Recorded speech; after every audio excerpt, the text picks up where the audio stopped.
الحمد لله نحمده ونستعينه ونستغفره ونؤمن به ونتوكل عليه ونعوذ بالله من شرور أنفسنا ومن سيئات أعمالنا من يهده الله فلا مضل له ومن يضلل فلا هادي له ونشهد أن لا إله إلا الله وحده لا شريك له ونشهد أن سيدنا ومولانا محمدا عبده ورسوله أما بعد فأعوذ بالله من الشيطان الرجيم بسم الله الرحمن الرحيم والعصر إن الإنسان لفي خسر إلا الذين آمنوا وعملوا الصالحات وتواصوا بالحق وتواصوا بالصبر اللهم صل على محمد وعلى آل محمد كما صليت على إبراهيم وعلى آل إبراهيم إنك حميد مجيد اللهم بارك على محمد وعلى آل محمد كما باركت على إبراهيم وعلى آل إبراهيم إنك حميد مجيد۔ مرکز اہل السنت والجماعہ سرگودا کا آج اسباق کا افتتاح ہے اور اسی حوالہ سے آج باقاعدہ پہلا بیان ہی نہیں، پہلا یہ سبق ہے۔ عام طور پر طلباء کرام اس کو افتتاحی بیان سمجھتے ہیں، میں اس کو افتتاحی بیان نہیں کہتا بلکہ افتتاحی سبق کہتا ہوں۔ ایک سبق وہ ہوتا ہے کہ جب استاد کے سامنے کتاب ہوتی ہے اور طلباء کے سامنے بھی کتاب ہوتی ہے، اور ایک سبق وہ ہوتا ہے کہ استاد کے سامنے بھی کتاب نہیں اور طلباء کے سامنے بھی کتاب نہیں، لیکن تمام اسباق کی بنیاد وہی سبق ہوتا ہے۔ اس لیے میں تمام طلباء سے یہ کہوں گا کہ آپ یہ نیت کر لیں کہ ہم سبق پڑھنے لگے ہیں۔ اس کے اور فوائد تو اپنی جگہ پر ہیں۔ ایک فائدہ یہ ہوگا کہ بہت سارے طلباء کی خواہش ہوتی ہے کہ ہم نے استاد جی آپ سے سبق پڑھنا ہے، ایک سبق آپ ہمیں ضرور پڑھا دیں تاکہ ہماری نسبت ہو جائے کہ ہم آپ کے شاگرد ہیں۔ تو میں نے اس لیے بتا دیا کہ یہ سبق ہے، کیونکہ اس سبق کی نیت کی نہیں ہوتی، سبق کی نیت سے سنا نہیں ہوتا، آخر دم تک یہ حسرت رہ جاتی ہے کہ ہم نے تو سبق پڑھا ہی نہیں ہے۔ تو سبق کی نیت کر لیں کہ یہ سبق ہے، سبق کی طرح اس کو نوٹس لکھنے ہیں، یادداشت میں رکھنا ہے، پھر اس پر عمل کرنا ہے۔ کیونکہ جب طالب علم درسگاہ میں سبق کی نیت سے بیٹھتا ہے تو کاپی پینسل لے کر بیٹھتا ہے، کاغذ قلم لے کر بیٹھتا ہے کہ میں نے یہ باتیں لکھنی ہیں، اور جب کسی جگہ بیان کی نیت سے بیٹھتا ہے تو پھر کاغذ قلم لے کر نہیں بیٹھتا، وہ سمجھتا ہے کہ بیان ہے، تو اس کو بیان نہ سمجھیں، اس کو سبق سمجھیں۔ اس لیے دوران سبق جو باتیں میں آپ کی خدمت میں پیش کروں، جس ساتھی کے بس میں ممکن ہو وہ اپنے نوٹس بک پہ، اپنی کاپی پہ اس کو لکھیں اور پھر اس کو محفوظ رکھا کیا کریں۔ جب رات کو آج تکرار ہو تو اس سبق کا بھی تکرار کریں کہ آج ہمیں کون کون سی باتیں شروع میں بتائی گئی تھی، کون کون سی باتیں سمجھائی گئی تھی۔ جو باتیں میں آپ کی خدمت میں پیش کرنے لگا ہوں، اگر آپ ان کو سمجھ لیں اور یاد کر لیں اور یہ سبق آپ اچھی طرح ذہن نشین فرما لیں اور محفوظ کر لیں، انشاءاللہ العزیز پورے سال کے لیے آپ کو بے حد فائدہ دے گا۔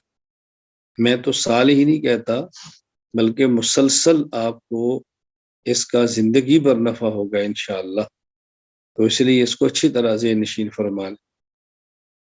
پہلی بات یہ سمجھیں کہ ہم طلباء ہیں، طلباء سے مراد طلباء علم کو حاصل کرنے والے ہیں، اور علم کی دو قسمیں ہیں۔ علم کا معنی ہوتا ہے جاننا، کسی چیز کی تہہ تک پہنچنا، پورا وثوق اور یقین ہو جانا، یہ علم ہے۔ اصل تو یہ ہے کہ ہم نے وہ چیزیں پڑھنی ہیں، وہ باتیں سیکھنی ہیں ان چیزوں کو حاصل کرنا ہے کہ جس سے اللہ تعالیٰ کی ذات، اللہ تعالیٰ کی صفات، اللہ رب العزت نے جو اپنے انبیاء اور رسل کے ذریعے ہمیں عقائد، احکامات عطا فرمائے، ان کا ہمیں پتہ چلے. یہ ہے بنیاد. تو اس کے لیے جو ہم پڑھیں گے وہ علم ہے، اور علم کی دو قسمیں ہیں. ایک ہے علم کی وہ قسم جسے ہم علم عالی کہتے ہیں، علوم عالیہ، اور ایک علم ہوتا ہے جسے علم اعلیٰ کہتے ہیں، علوم عالیہ. یعنی ایک علم بلند اور مقصود ہے، اور ایک علم وہ ہے کہ جو مقصود نہیں، مقصود تک پہنچنے کا ذریعہ ہے. تو جو علوم عالیہ ہیں اور مقصود ہیں، ان میں اصل علم ہے قرآن کریم کا. قرآن کریم اصل ہے. قرآن کریم کے الفاظ کو سیکھنا، قرآن کریم کا معنی، مطلب اور تفسیر کو سمجھنا، یہ اصل ہے قرآن کریم. کیونکہ قرآن کریم اللہ تعالیٰ کا کلام ہے، اور اللہ تعالیٰ کا کلام ہی اصل ہے. لیکن اس اللہ تعالیٰ کے کلام کی مراد کیسے سمجھ آئے؟ وہ تب سمجھ آئے گی جب اللہ تعالیٰ کے اور ہمارے درمیان واسطہ پیغمبر ہے، ان کی احادیث کا پتہ ہو. تو جب تک اللہ کی مراد کو اللہ بیان نہ فرمائیں، یا اللہ کی مراد کو اللہ کے رسول اور پیغمبر بیان نہ فرمائیں، تو ہم اللہ کی مراد کیسے سمجھیں گے؟ اللہ تعالیٰ کی مراد کو سمجھنے کے لیے اللہ کے پیغمبر کی باتوں کو سمجھنا ضروری ہے، صلی اللہ علیہ وسلم. اس لیے پہلا نمبر قرآن کریم کا، اور پھر دوسرا نمبر احادیث کا. پھر قرآن کریم میں اور حدیث میں بعض اصول بیان کیے گئے ہیں، اور بعض اصول بیان نہیں کیے گئے لیکن ان کے اندر اصول رکھ دیے گئے ہیں. تو ان اصولوں کو نکالا ہے مجتہدین نے اور فقہا نے. بعض مسائل قرآن کریم میں صراحتاً بیان کر دیے گئے ہیں، بعض مسائل احادیث میں واضح طور پر بیان کر دیے گئے ہیں، اور بعض واضح طور پر نہیں ہے. محنت کے ساتھ ان مسائل کو نکالنا پڑتا ہے، اور مجتہدین اور فقہا نکالتے ہیں. تو اس کا نام ہے فقہ. تو گویا جو ہمارے علوم عالیہ ہیں اور بنیاد ہے، ان میں سب سے پہلے قرآن کریم، دوسرے نمبر پر حدیث پاک، اور تیسرے نمبر پر فقہ. پھر ان تینوں کو حاصل کرنے کے لیے ہم پڑھیں گے صرف، ہم پڑھیں گے نحو، ہم پڑھیں گے منطق، ہم پڑھیں گے ریاضی، ہم پڑھیں گے اردو، ہم پڑھیں گے عربی ادب. یہ علوم عالیہ ہے، یعنی ان اصل علوم کو حاصل کرنے کا ذریعہ ہے. تو بنیاد ہے ہماری قرآن کریم. یہ فرق سمجھنا ضروری ہے. اگر کوئی شخص صرف میں، نحو میں، منطق میں، ریاضی میں ماہر ہو، اور قرآن کریم اور حدیث پاک اور فقہ سے غافل ہو، اس مہارت کا فائدہ کیا ہوا؟ ان میں مہارت کا مقصد تو بنیادی طور پر قرآن کریم ہے، پھر حدیث پاک ہے، اور پھر فقہ ہے.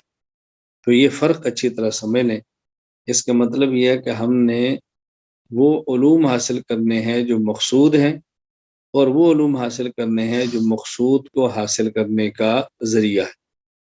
تو چونکہ بنیاد قرآن کریم ہے، اس لیے اس پر ہمارے ہاں بہت زیادہ محنت ہوتی ہے کہ طلباء قرآن کریم کو اچھی طرح پڑھیں، اور پھر قرآن کریم کو سمجھیں.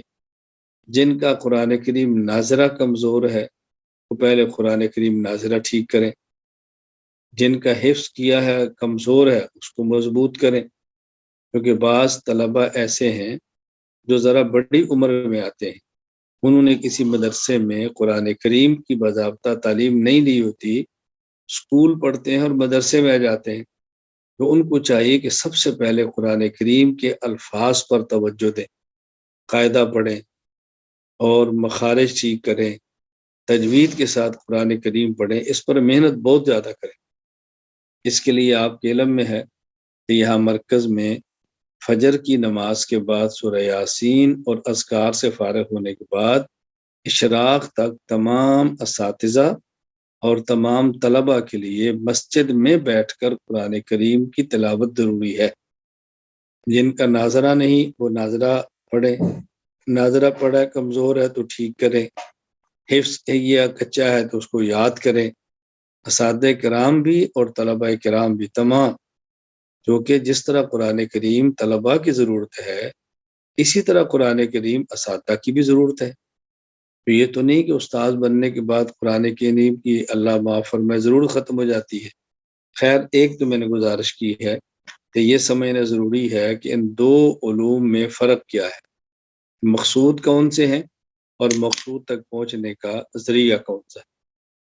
دوسری بات سمجھیں کہ یہ علوم جو ہم نے حاصل کرنے ہیں، ان علوم کو حاصل کرتے وقت ہماری نیت کیا ہونی چاہیے؟ سب سے پہلی نیت یہ ہو کہ ہم یہ علم اس لیے حاصل کرتے ہیں کہ ہمارا اللہ ہم سے راضی ہو جائے، ہمارے رسول حضرت محمد خاتم النبیین صلی اللہ علیہ وسلم ہم سے راضی ہو جائے۔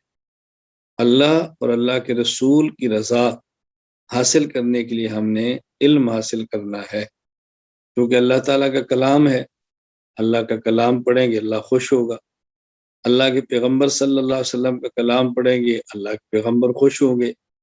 وہ علم پڑھیں گے جو اللہ نے اپنے نبی کو دیا ہے، اور وہ علم جو اللہ کے نبی نے صحابہ کرام کو دیا ہے، اللہ کے رسول صلی اللہ علیہ وسلم خوش ہوں گے اور راضی ہوں گے۔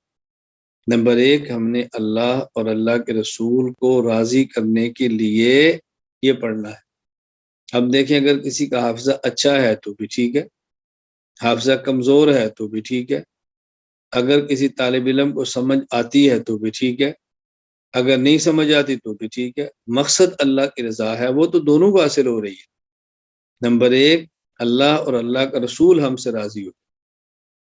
نمبر دو، ہم یہ علم اس لیے حاصل کرتے ہیں کہ اس پر عمل کریں، علم اس لیے حاصل کرتے ہیں کہ ہم عمل کریں، جو علم آتا جائے گا ہم اس پر عمل کرتے جائیں گے، اور انشاءاللہ جب علم پر عمل کریں گے تو اللہ تعالیٰ بہت زیادہ علم عطا فرمائے۔ حدیث پاک میں ہے، رسول اکرم صلی اللہ علیہ وسلم نے ارشاد فرمایا، من عامل بما علم علمہ اللہ ما لم یعلم او کما قال، جو شخص جتنا پڑھے اس پر علم، اس پر عمل کرے تو اللہ تعالیٰ اس کی برکت سے جو اس نے نہیں پڑھا ہوتا وہ علم بھی عطا فرما دیتے ہیں۔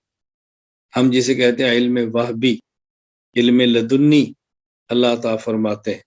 جب انسان محنت کرتا ہے اور علم پر عمل کرتا ہے تو اللہ تعالیٰ اس طرح انسان کو جو نہیں پڑھا وہ بھی عطا فرماتے ہیں۔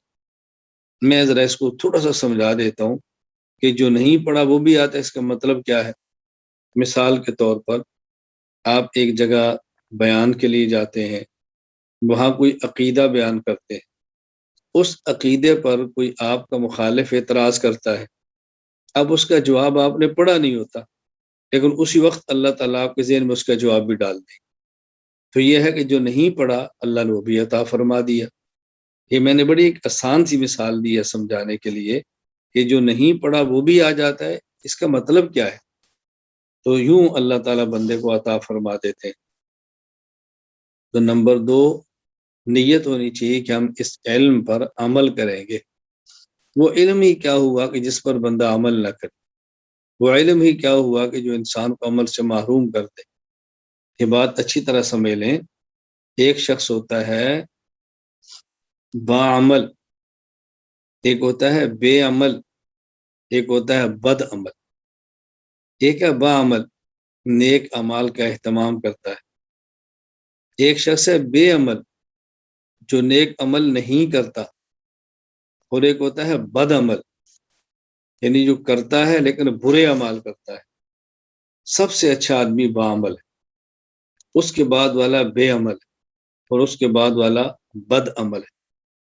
ایک شخص ماشاءاللہ فجر کی سنت بھی پڑھتا ہے، فرض بھی پڑھتا ہے، باعمل ہے۔ ایک شخص فجر کی سنت نہیں پڑھتا، صرف فرض پڑھتا ہے، یہ بے عمل ہے۔ اور ایک آدمی فجر کی سنت تو نہیں پڑھتا لیکن فجر کی سنت کے موقع پر گناہ کرتا ہے، تو یہ بد عمل ہے۔ اس بات کو اچھی طرح ذہن نشین فرمائے۔ میں سمجھانے کے لیے کہا کرتا ہوں کہ 3 قسم کے لوگ ہوتے ہیں، ایک ہوتے ہیں باذوق، ایک ہوتے ہیں بے ذوق، اور ایک ہوتے ہیں بد ذوق۔ باذوق کون ہے؟ خوشبو لگائیں تو مزہ آ جائے، خوشبو سونگے تو مزہ آ جائے، اور خوشبو میں فرق کریں، یہ کون سی خوشبو ہے؟ یہ عود ہے۔ یہ کون سی خوشبو ہے؟ یہ عنبر ہے۔ یہ کون سی خوشبو ہے؟ یہ مشک ہے۔ یہ کون سی خوشبو ہے؟ یہ گلاب ہے، یہ چنبیلی ہے، یہ فلاں ہے، یہ مجھے بہت پسند ہے، یہ خس ہے۔ اور ایک کون ہوتا ہے؟ بے ذوق، لگا دو تب بھی ٹھیک ہے، نہ لگاؤ تب بھی ٹھیک ہے، اس کے لیے خوشبو ایسے سرسوں کا تیل ہوتا ہے، لگا لیا تو ٹھیک ہے، نہ لگایا تو بھی ٹھیک۔ اور ایک ہوتے ہیں بد ذوق، ان کو خوشبو لگاؤ تو سر میں درد ہوتی، نہ نہ نہ میں نہیں لگاتا، میں نہیں لگاتا۔ اور بعد ایسے میں تو دیکھتا رہتا ہوں، عود اتنی قیمتی خوشبو ہے کہ جس کی لکڑ بھی 1.25 یا 1.5 کی کلو ہوتی ہے، جیسے خوشبو نے نکلنا ہوتا ہے، تو لوگ اس کو لگانے کے لیے تیار نہیں ہوتے۔ تو خیر، یہ میں صرف سمجھانے کے لیے بات کرتا ہوں۔ نمبر 2، ہم یہ نیت کریں کہ عمل کرنا ہے۔ نمبر 3، اس نیت سے پڑھیں کہ میں نے اس علم کو آگے پڑھانا ہے، یہ علم میں نے سکھانا ہے، یہ علم میں نے اگلی نسلوں تک پہنچانا ہے۔ جب اس نیت کے ساتھ پڑھیں گے تو پھر انشاءاللہ یاد بھی کریں گے، پھر انشاءاللہ محنت بھی کریں گے، پھر مطالعہ بھی کریں گے، پھر تکرار بھی کریں گے، پھر اس کو یاد بھی رکھیں گے۔ تو دوسری بات، علم کے لیے نیت کیا ہونی چاہیے؟ نمبر 1، اللہ اور اللہ کے رسول صلی اللہ علیہ وسلم کی رضا۔ نمبر 2، عمل۔ نمبر 3، اس علم کو آگے پہنچانا، علم کو آگے سکھانا، علم آگے پڑھانا، یہ نیت کریں، انشاءاللہ اللہ تعالیٰ علوم عطا فرمائیں گے۔ نمبر 3، یہ جب ہم علم پڑھیں گے تو علم آئے گا کیسے؟ اس کے لیے سب سے پہلی بات یہ ہے کہ ادب، با ادب با نصیب۔ ادب ہوگا، علم آئے گا۔ ادب کس کا؟ نمبر 1، استاذ کا۔ نمبر 2، کتاب کا۔ نمبر 3، جہاں پڑھتے ہیں وہاں مدرسے کا۔ آپ مرکز میں ہیں تو میں مرکز کا اس لفظ استعمال کروں گا۔ نمبر 1، ادب کریں استاذ کا، استاذ کا ادب۔ استاذ کے ادب میں استاذ کی خدمت، استاذ کے جوتے سیدھے کرنا، استاذ کے کپڑے دھونا، استاذ کے برتن کو صاف کرنا، استاذ کے لیے دعا کرنا، یہ ہے ادب۔ استاذ کے لیے دعا کرنا، یہ سب آداب کے اندر شامل ہے۔ نمبر 1، استاذ کا ادب کریں بہت زیادہ، استاذ کی غیبت نہ کریں، استاذ کو ناراض نہ کریں، استاذ کو خوش رکھیں۔ اور یہ میری بات ذہن نشین فرما لیں اور پلے باندھ لیں کہ جو شخص استاذ کو خوش رکھتا ہے وہ علوم کی برکت کو حاصل کرتا ہے، اور جو اپنے والدین کو خوش رکھتا ہے وہ مال و دولت میں ترقیات لے لیتا ہے۔ آپ چاہتے ہیں آپ کو دنیا خوب ملے، والدین کو خوش رکھیں۔ آپ چاہتے ہیں علوم میں خوب برکت ہو، اپنے اساتذہ کو خوش رکھیں۔ نمبر 1، استاذ کا ادب۔ نمبر 2، کتاب کا ادب۔ نمبر 2، کتاب کا ادب۔ کتاب کے ادب میں بہت بڑا دخل ہے اس کو، کتاب کو باوضو ہاتھ لگائیں، بے وضو کتاب کو ہاتھ نہ لگائیں، وضو کا اہتمام کریں۔ وضو ٹوٹ جائے پھر کر لیں، اس میں کیا ہے؟ ہاں کسی کا عذر ہو تو الگ بات ہے، اور اگر عذر نہ ہو تو باوضو کتاب کا مطالعہ کریں، باوضو کتاب کا تکرار کریں، باوضو سبق کے اندر شریک ہو، اس کو پلے باندھ لیں۔ نمبر 2، کتاب کا ادب، بس اس کا بہت زیادہ اہتمام کریں۔ اور یہ دیکھنا ہے اوپر کون سی کتاب رکھنی ہے، نیچے کون سی ہے۔ اوپر رکھیں تفسیر، اس کے نیچے پھر حدیث، اس کے نیچے فقہ، یوں ترتیب سے رکھیں کتابیں۔ بس ایسا نہ ہو کہ اوپر صرف رکھی ہو، فقہ نیچے رکھی ہو، یہ مناسب نہیں ہے۔ اوپر نحو رکھی ہو، نیچے حدیث رکھی ہو، یہ ادب کے خلاف۔ نمبر 2، کتاب کا ادب، اس کا بہت زیادہ خیال فرمائیں۔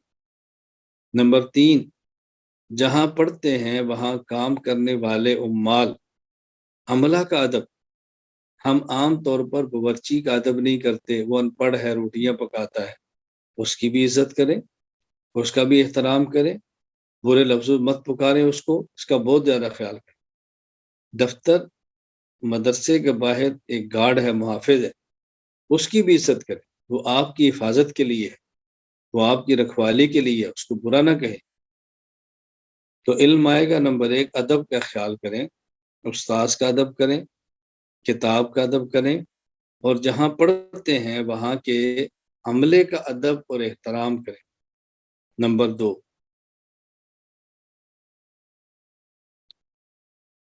محنت بہت زیادہ کریں، محنت بہت کریں۔ بہت سارے طلباء کا شکوہ ہوتا ہے کہ میرا حافظہ کمزور ہے، مجھے کتاب سمجھ نہیں آتی، سمجھتا ہوں تو یاد نہیں ہوتی۔ محنت کریں، بس محنت سے اللہ پاک بہت عطا فرماتے ہیں۔ میں اس وقت اکابر کے اور مشائخ کے واقعات پیش نہیں کر رہا کہ جو دوران طالب علمی کتنے کمزور تھے اور بعد میں کتنے آگے نکل گئے، استاذ کے ادب کی وجہ سے، کتاب کے ادب کی وجہ سے اور محنت کی وجہ سے کتنے آگے نکل گئے۔ محنت بہت زیادہ کریں، بس اس میں کمی نہ آنے دیں۔ میں نے درجہ اولیٰ میں پڑھنا شروع کیا تو آپ یقین فرمائیں کہ مجھے یاد نہیں ہے کہ مجھ سے کوئی ایسا طالب علم ہو جو میرے بعد سوتا ہو اور صبح مجھ سے پہلے اٹھ کر مسجد کے اندر آتا ہو۔ میرا معمول تھا سب سے آخر میں سونا اور سب سے پہلے اٹھنا۔ درجہ اولیٰ، درجہ ثانیہ اور درجہ ثالثہ، یہ 3 سال تک تو پورے 3 سالوں میں شاید گنتی کے چند دن ایسے نکلیں کہ فجر کے بعد یا عصر کے بعد میں کھیلنے کے لیے گراؤنڈ کی طرف بھی گیا ہوں۔ گنتی کے شاید دن ایسے نکلے کہ میں گراؤنڈ کی طرف بھی کبھی گیا ہوں۔ فجر کے لیے جب میں آتا تو میں اپنی تپائی بالکل پہلی صف کے آگے رکھ کر آتا، صبح آنا ہے اور کتاب کا متن یاد کرنا شروع کر دیں۔ فجر کی نماز کے بعد اشراق تک مسجد میں بیٹھ کے تلاوت کرنی۔ یہ اس وقت کی بات ہے جب میں پڑھتا تھا تو مدرسے میں نظم نہیں تھا کہ قانون ہو، لیکن میں نے بیٹھتا بس ہلکا سا ناشتہ جو مدرسے سے ملتا وہی کرنا ہے اور اس کے بعد سیدھا درسگاہ میں، بس سبق ختم ہونے، کھانا کھانا اور کمرے میں، زور کو پھر مسجد میں، عصر سے لے کر مغرب تک پھر مسجد میں، مغرب سے عشاء تک مسجد میں، عشاء سے لے کر آگے رات تک مسجد میں، جو کہ ہمارے اسباق مسجد میں ہوتے تھے۔ تو میں صرف بتا رہا ہوں کہ اولیٰ، ثانیہ، ثالثہ میں نے یوں پڑھا الحمدللہ ثم الحمدللہ۔ ارشاد السرہ میں ہمارے 85 قوانین ہوتے تھے، مجھے یاد نہیں ہے پورے درجہ اولیٰ میں کوئی ایک رات بھی ایسی گزری ہو کہ ارشاد الصرف جتنی پڑھی ہے اتنی پڑھے بغیر میں سویا ہوں۔ جب ارشاد الصرف مکمل بھی ہم نے پڑھ لی تھی تو میں روزانہ اس کا خلاصہ 5-7 میں انگلیوں پر گن کر سوتا تھا۔ مجھے پوری رات میں یاد نہیں ہے کہ ارشاد الصرف کے بغیر میں کبھی پڑھے سویا ہوں۔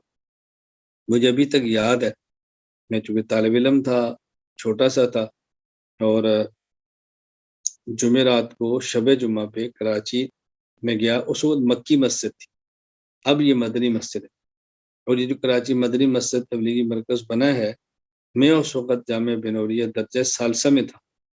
درجہ ثالثہ کی بقرہ عید کی چھٹیوں میں مجھے ابھی تک یاد ہے بحمد اللہ تعالیٰ، اس کا جو کنواں کھدا تھا پانی کے لیے، اس کنویں کی کھدائی کے اندر میں شریک تھا۔ ثالثہ میں کیا بندے کی عمر ہوتی ہے آپ اندازہ کریں۔ تو وہاں مکی مسجد شب جمعہ پہ گئے، ہم اولیٰ میں کتاب پڑھتے تھے رحمت دو عالم صلی اللہ علیہ وسلم، وہ جو کہ اردو میں تھی، اور بچپن میں اردو کی کتاب کو یاد کرنا بڑا مشکل تھا۔ کوئی استاد کاپی لکھوائے نا وہ جلدی سے یاد ہوتی تھی، اور اوپر دے کر رٹا لگائے بڑا مشکل تھا۔ ابھی تک مجھے یاد ہے مرکز کے شام کو بیان سنا، عشاء کے بعد تھوڑا وقت ملا پھر کتاب یاد کی، اور میں بچپن کی باتیں کبھی آپ کو سناؤں گا تو آپ سن کر میرے اوپر ہنسی آئی، یہ کیسا پاگل سا طالب علم تھا، یہ کیسا عجیب لڑکا ہو۔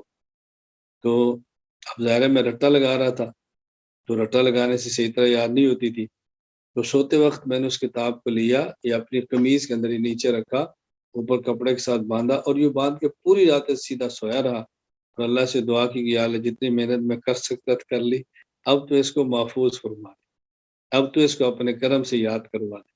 میں نے اس کتاب کو بھی یوں رکھا، اللہ کا کرم تھا، پھر درجہ اولا والے سال 800 میں سے 797 نمبر میرے آئے تھے، 800 میں سے 797 نمبر، مجھے یاد نہیں کس کتاب کے اندر ایک آدھ نمبر کم ہوا ہوگا۔ تو میں صرف یہ ابھی جو میں مختصر بات کر رہا ہوں، بات لمبی نہیں کر رہا۔ نمبر 2، محنت کر، بہت زیادہ، گھبرائیں مت، یہ گرمی ہے اور یہ سردی ہے اور یہ کھانا کیسا ہے، گھبرائیں مت، بس یہ بالکل چند دنوں کا مسئلہ ہے۔ اللہ تعالیٰ وہ سہولتیں دیں گے، اللہ تعالیٰ وہ راحتیں دیں گے، اللہ وہ نعمتیں دیں گے کہ انسان نے تصور بھی نہیں کیا ہو۔ تو محنت کریں، اس کا بہت زیادہ خیال کریں۔ نمبر 3، تقوی کا بہت اہتمام کریں، گناہوں سے جان چھوڑیں۔ میں اپنے گناہ جانتا ہوں، آپ اپنے گناہ جانتے ہیں، میرے گناہ میرے اللہ کے علاوہ شاید کوئی نہ جانتا ہو، آپ کے گناہ بھی اللہ کے علاوہ شاید کوئی نہ جانتا ہو۔ بعض گناہ ایسے ہیں کہ آدمی جاہرن کرتا ہے، لوگ دیکھتے ہیں، بعض گناہ ایسے کہ خلوت میں کرتا ہے، اللہ کے علاوہ کوئی نہیں جانتا۔ ابھی میں اور آپ مکمل ہم نیت کریں اور عہد کریں کہ یا اللہ ہم نے جو گناہ کیا اپنے کرم سے معاف فرما دے، آئندہ ہم عزم کرتے ہیں کہ انشاءاللہ گناہوں کے قریب بھی نہیں جائے گا۔ علم حاصل کرنا چاہتے ہیں تو گناہ سے بچیں، یہ گناہ برباد کر کے رکھ دیتے ہیں۔ علم اللہ کا نور ہے جو فاسق کو کبھی نہیں ملتا، الفاظ مل بھی جائیں اس علم کی نورانیت اور برکات کبھی بھی نہیں ملتی۔ اس لیے میں گزارش کروں گا، نمبر 3، تقوی کا بہت زیادہ اہتمام کریں، طلبا تقوی کا بہت زیادہ اہتمام کریں، اور اس کا حل یہی ہے کہ باہر مت نکلیں، مرکز کے اندر رہیں، سڑک کی طرف مت جائیں، ایسے ماحول میں نہ جائیں جس ماحول کے اندر گناہ ہوتے ہیں، تو پھر گناہوں سے بچنا آسان ہوگا، وگرنہ ماحول گناہوں کا اختیار کریں گے تو گناہوں سے بچنا مشکل ہوگا۔ نمبر 4، دعا کا اہتمام بہت زیادہ کریں، اور دعا کا مطلب پڑھنا نہیں ہے، مانگنا ہے۔ دعا کے الفاظ رٹے رٹائے اللہ کو سنانے نہیں ہیں، بلکہ اللہ تعالیٰ سے ہم نے مانگنا ہے۔ قبولیت دعا کے اوقات میں سے بہترین وقت فرض نماز کے بعد کا ہے، بہت اہتمام سے دعا مانگیں۔ تہجد کا ہے، اہتمام سے مانگیں۔ جمعہ کے دن عصر کی نماز کے بعد کا اہتمام سے مانگیں۔ بارش برستی ہو دعا مانگے، تو قبولیت کے اوقات ہوتے ہیں۔ خیر علم آئے گا، میں نے گزارش کی ہے کہ اس کے لیے 4 باتیں ذہن میں رکھ لیں۔ نمبر 1 ادب، نمبر 2 محنت، نمبر 3 تقوی، نمبر 4 دعا۔ اس کا بہت زیادہ خیال فرمائیں۔ چوتھی بات، طالب علمی کے زمانہ طالب علمی سے مراد صرف چھٹیاں نہیں ہے، زمانہ طالب علمی سے مراد جو اسباق کے دن ہے، اس میں طالب علم اس کا اہتمام کرے کہ درسی کتب تک خود کو محدود رکھے، درسی کتب کے علاوہ خارجی کسی کتاب کا مطالعہ نہ کرے، کسی چیز کو ہاتھ نہ لگائے۔ ہاں کسی استاد سے بیعت کا تعلق ہے، یا جو اپنا استاد جی سے قریبی تعلق ہے، ان سے پوچھ لیں، اگر ضرورت کے مطابق استاد فرمائیں فلاں کتاب دیکھ لو، فلاں مضمون دیکھ لو، فلاں مسئلے پر تیاری کر لو، تو انہیں فلاں موضوع پر تقریر کرنی ہے، پھر ٹھیک ہے۔ اساتذہ جب تک نہ فرمائیں تب تک خارجی کسی چیز کا مطالعہ نہ کریں، بس کتابوں میں خود کو لگا دو کتابوں کے اندر۔ اور اس کے لیے بنیادی طور پر طالب علم 3 چیزوں کا اہتمام کرے جو کتاب کے سمجھنے کے لیے کافی وافی اور شافی ہے۔ نمبر 1 کتاب کا متن، نمبر 2 کتاب کا حاشیہ، نمبر 3 استاذ کی تقریر۔ بس یہ 3 باتیں اگر آپ نے پلے باندھ لی، انشاءاللہ کتاب پر آپ کو لطف آ جائے۔ نمبر 1 کتاب کا متن، نمبر 2 کتاب کا حاشیہ، نمبر 3 کتاب میں استاذ کی تقریر۔ حاشیہ مطالعہ میں حل کریں، نہ حل ہو تو ایک مرتبہ دیکھ کر آ جائیں، یہ سمجھ آیا نہیں آیا، باقی استاذ کی تقریر سے انشاءاللہ العزیز کھل جائے گا۔ کبھی حاشیہ اور استاذ کی تقریر میں اختلاف ہو جائے تو ترجیح استاذ کی تقریر کو دیں، حاشیے کو ترجیح نہ دیں، استاذ کی تقریر کو ترجیح دیں۔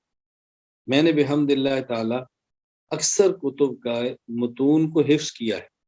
میں اس کا اہتمام کرتا تھا کہ متون کو یاد کروں. متن کو یاد کرنے کا اپنا ہی مزہ ہے. بے شک بعد میں بھول جائے، نہ یاد رہے، لیکن اس کو رٹیں، رٹا لگائیں اور پھر اس کو سمجھیں.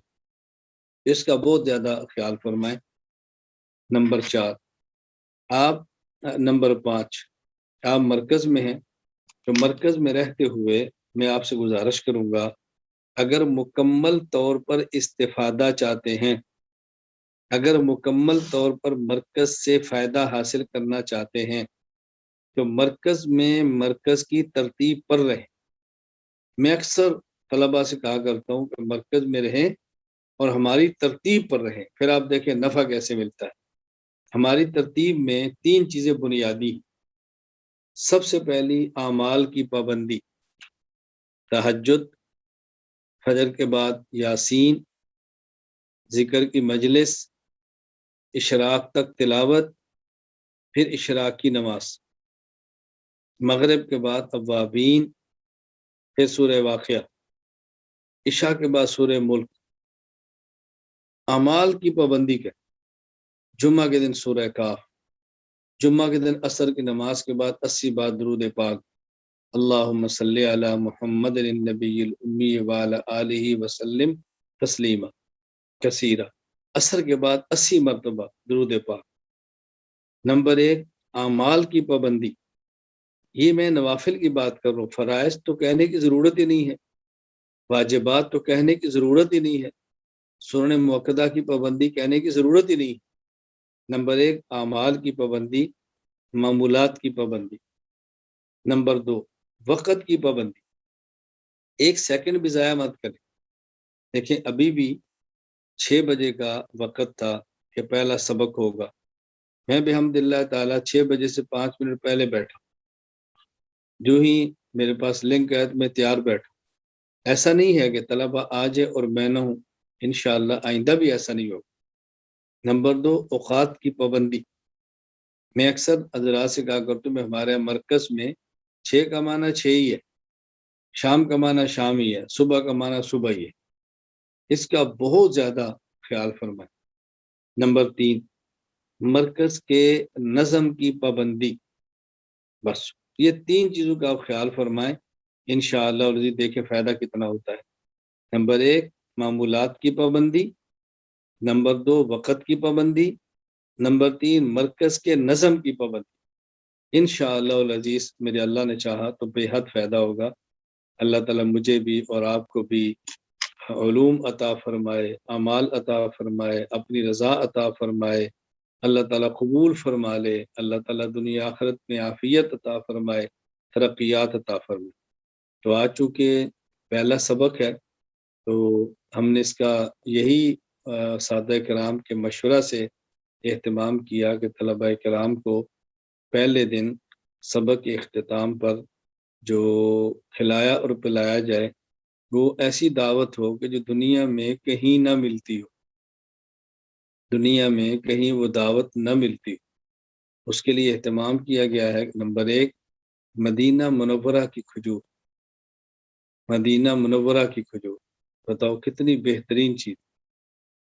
آپ کہیں گے یہ تو بہت ساری جگہوں پر ملتی ہے، تو اس کا کیا معنی ہے کہ کہیں نہ ملتی ہو، کیسی دعوت ہے. مدینہ منورہ کی کھجور. اس کے ساتھ جو پانی آپ نے پینا ہے اس میں نمبر 1 زمزم کا پانی، نمبر 2 بیر روحہ مبارک کنویں کا پانی، نمبر 3 خانہ کعبہ کو جو ہر سال غسل دیا جاتا ہے اور اس میں سے جو پانی نکلتا ہے وہ پانی، نمبر 3 نمبر 4 رسول اکرم صلی اللہ علیہ وسلم کے جو مبارک بال ہیں، ان بالوں کو جس پانی سے دھویا گیا ہے وہ پانی. تو یہ 4 قسم کے پانی جمع ہے. آپ اندازہ فرمائیں کتنی محنت ہے جمع ہوا ہو. مدینہ منورہ میں مجھ سے ایک بیت ہے، میرے مرید ہیں، بہت اچھے ہیں، رابطہ بھی رہتا ہے. انہوں نے مجھے یہ ہدیہ پیش کیا تو میں نے اس کو مستقل رکھ لیا. اس میں ڈالتے رہتے ہیں، اس کو بڑھاتے رہتے ہیں. تو وہ آپ کی جو پہلی دعوت ہوگی وہ انشاءاللہ العزیز اللہ پاک نے چاہا تو اسی سے ہو. یہ 4 قسم کے پانی زمزم، بیر روحا، خانہ کعبہ کو جس سے غسل دیا گیا وہ، رسول اکرم صلی اللہ علیہ وسلم کی مبارک زلفوں کو جس پانی سے غسل دیا گیا وہ، اور ساتھ مدینہ منورہ کی کھجور، یہ آپ کی دعوت۔ باقی انشاءاللہ العزیز ہمارے ایک دوست ہیں، مرید ہیں مجھ سے، بہت بیمار ہیں، دعا فرمائے اللہ تعالیٰ ان کو صحت کاملہ عاجلہ مستمرہ عطا فرمائے، عافیت عطا فرمائے۔ تو مجھے ان نے کہا کہ میری خواہش ہے کہ طلبہ کرام کا کھانا ہو جائے، دعوت ہو جائے، تو انشاءاللہ ایک گوشت کی دعوت وہ ان کی طرف سے ہو جائے گی، وہ دوپہر کو ہو جائے یا شام ہو جائے یا کل صبح ہو جائے۔ آپ بتائیں کتنی خوش قسمتی ہے ہماری اور آپ کی کہ ہم دین اللہ کے لیے پڑھتے ہیں اور اللہ کے بندے کھانے کا انتظام کر دیتے ہیں۔ کتنا اللہ کا کرم ہے، دیکھو کتنا اللہ کا احسان ہے، اس پر خدا کا ہمیں بہت زیادہ شکر ادا کرنا چاہیے۔ میں اس لیے طلبہ کرام سے بطور خاص کہا کرتا ہوں، اور لوگ تو عبادات کریں ہی کریں، ہمیں زیادہ اہتمام سے کرنا چاہیے، کیونکہ ہمیں تو دنیا کا رزق بھی جو مل رہا ہے اسی پر لوگ اللہ پاک کی طرف سے اللہ ان کے دل میں ڈالتے ہیں، اور اسی پر لوگ ہمیں کچھ نہ کچھ دیتے ہیں کہ یہ لوگ پڑھتے ہیں، یہ نمازیں پڑھتے ہیں، یہ نیک ہیں، تو ہمیں تو اور اہتمام سے عبادات کرنی چاہیے۔ اللہ تعالیٰ مجھے اور آپ سب کو عمل کی توفیق عطا فرمائے۔ تو یہ چند ایک گزارشات میں نے آپ کی خدمت میں پیش کی ہیں، اللہ تعالیٰ آپ سے بھی راضی ہو جائے، مجھ سے بھی راضی ہو جائے۔ میں انشاءاللہ آپ کے لیے دعا کرتا رہوں گا، آپ میرے لیے دعا کرتے رہیں۔ آج بھی یہ سبق شروع ہونے سے پہلے بحمد اللہ تعالیٰ تہجد سے فراغت کے بعد میں نے بڑے اہتمام سے آپ کے لیے دعا کی ہے، اور یہ آپ کا حق ہے، کوئی احسان نہیں ہے۔ میرا اور آپ کا تعلق ایک والد اور اولاد کا ہے، اولاد کا والد کے اوپر حق ہوتا ہے، اسی طرح والد کا اولاد کے اوپر حق ہوتا ہے۔ اصل میں تو حدیث پاک میں یہ جسمانی والد کے لیے دعا ہے کہ اللہ تعالیٰ والد کی دعا اولاد کے حق میں قبول فرماتے ہیں، اور اگر اللہ تعالیٰ سے درخواست کر لی جائے کہ اللہ جس طرح جسمانی والد ہے روحانی والد بھی ہوتا ہے، آپ جسمانی والد کی دعا قبول فرماتے ہیں تو روحانی والد کی بھی دعا قبول فرما لیں۔ جس طرح خون کے رشتوں سے اولاد کو دیکھ کر آنکھیں ٹھنڈی ہوتی ہیں، اسی طرح دین کے رشتوں سے طلبہ جو اولاد کی طرح ہیں ان کو دیکھ کر، ترقیات کو دیکھ کر آنکھیں ٹھنڈی ہوتی ہیں۔ اللہ تعالیٰ دونوں طرف سے یہ محبت قائم اور دائم فرمائے۔ اللہ تعالیٰ ہم سب سے راضی ہو جائے، اللہ مجھے بھی توفیق دے، اللہ آپ کو بھی توفیق عطا فرمائے۔ وآخر دعوانا ان الحمد للہ رب العالمین، الحمد للہ رب العالمین، والصلاة والسلام علی رسولہ وعلی آلہ وصحابہ اجمعین۔ ربنا ظلمنا انفسنا وإن تغفر لنا وترحمنا لنكونن من الخاسرين، ربنا لا تؤاخذنا إن نسينا أو أخطأنا، ربنا ولا تحمل علينا إصرا كما حملته على الذين من قبلنا، ربنا ولا تحملنا ما لا طاقة لنا به، واعف عنا واغفر لنا وارحمنا أنت مولانا فانصرنا على القوم الكافرين، رب اغفر وارحم وأنت خير الراحمين، ربنا لا تزغ قلوبنا بعد إذ هديتنا وهب لنا من لدنك رحمة، ربنا آتنا في الدنيا حسنة وفي الآخرة حسنة وقنا عذاب النار، ربنا هب لنا من أزواجنا وذرياتنا قرة أعين واجعلنا للمتقين إماما، اللهم طهر قلوبنا من النفاق وأعمالنا من الرياء وألسنتنا من الكذب وأعيننا من الخيانة فإنك تعلم خائنة الأعين وما تخفي الصدور۔ اے اللہ، اے کریم اللہ، ہم سب کے گناہوں کو معاف فرما، خطاؤں سے درگزر فرما۔ اے اللہ، جو گناہ چھپ کر کی وہ بھی معاف فرما، جو سب کے سامنے کی وہ بھی معاف فرما۔ اے اللہ کریم، اپنی رضا کا فیصلہ فرما۔ اے اللہ، طلبہ کرام دور دور سے اے اللہ تیرے دین کو سیکھنے کے لیے آئے ہیں، اے اللہ کریم ان کو اپنا علم عطا فرما، اپنے دین کا علم عطا فرما۔ اے اللہ کریم، شریعت کا علم عطا فرما۔ اے اللہ کریم، دین کی خدمت کے لیے ان کو قبول فرما۔ یا اللہ کریم، اپنے کرم سے قبول فرما۔ یا اللہ وہ علم عطا فرما جو تیری رضا کا سبب بنے۔ یا اللہ وہ علم عطا فرما، اے اللہ جو تیری رضا کا سبب بنے۔ یا اللہ وہ علم عطا فرما جو ہمیں جنت تک پہنچا دے۔ یا اللہ وہ علم عطا فرما جو جہنم سے ہمیں بچا لے۔ یا اللہ وہ علم عطا فرما، اے اللہ وہ علم عطا فرما یا اللہ جو ہمارے والدین کی رضا اے اللہ کا ذریعہ بن جائے، اے اللہ تیرے دین کے پھیلانے کا ذریعہ بن جائے۔ اللہم انا نسألک رضاک والجنہ، اللہم انا نعوذ بک من سخطک والنار۔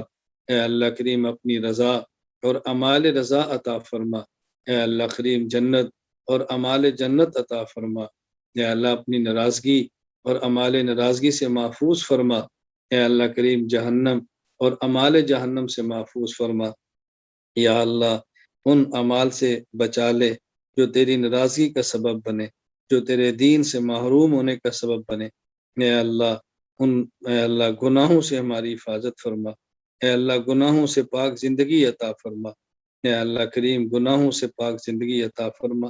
یا اللہ سر کے بالوں سے لے کر پاؤں کے ناخن تک، اے اللہ کریم ہمارے جسم کے تمام اعضاء کو اے اللہ اپنی فرما برداری میں لگا دے، اللہ کریم اپنی اطاعت میں لگا دے، اے اللہ کریم اپنی نافرمانی سے محفوظ فرما لے۔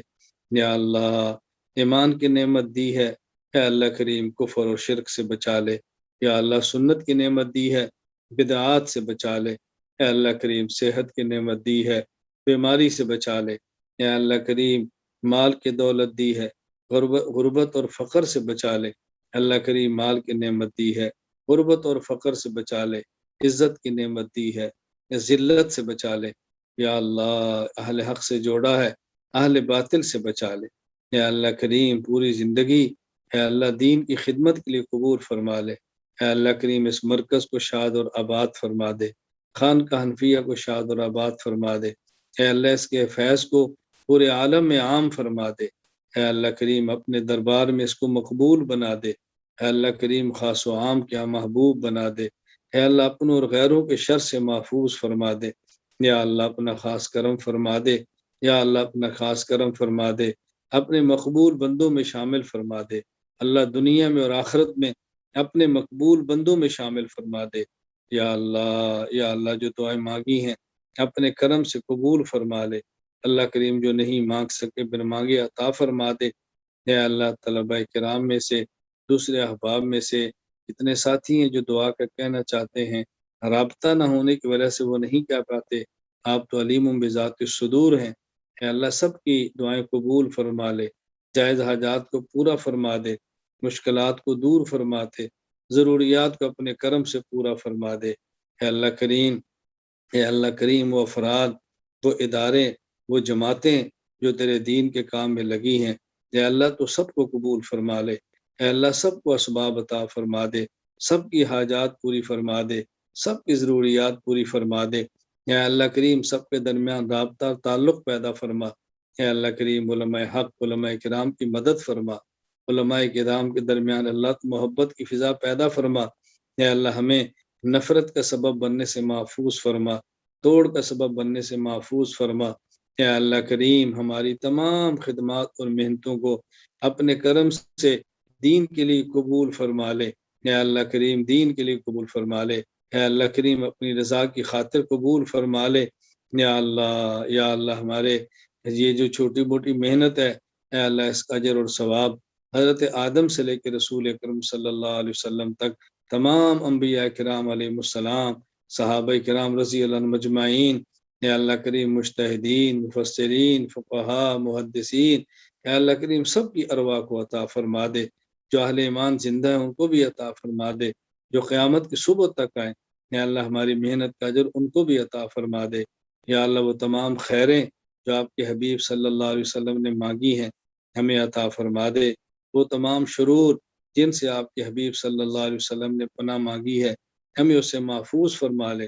وانت المستعان وعلیک البلاغ ولا حول ولا قوة الا باللہ العلی العظیم وصلی اللہ تعالی علی رسولہ خیر خلقہ محمد وعلی آلہ وصحابہ اجمعین آمین برحمتک یا ارحم الراحمین۔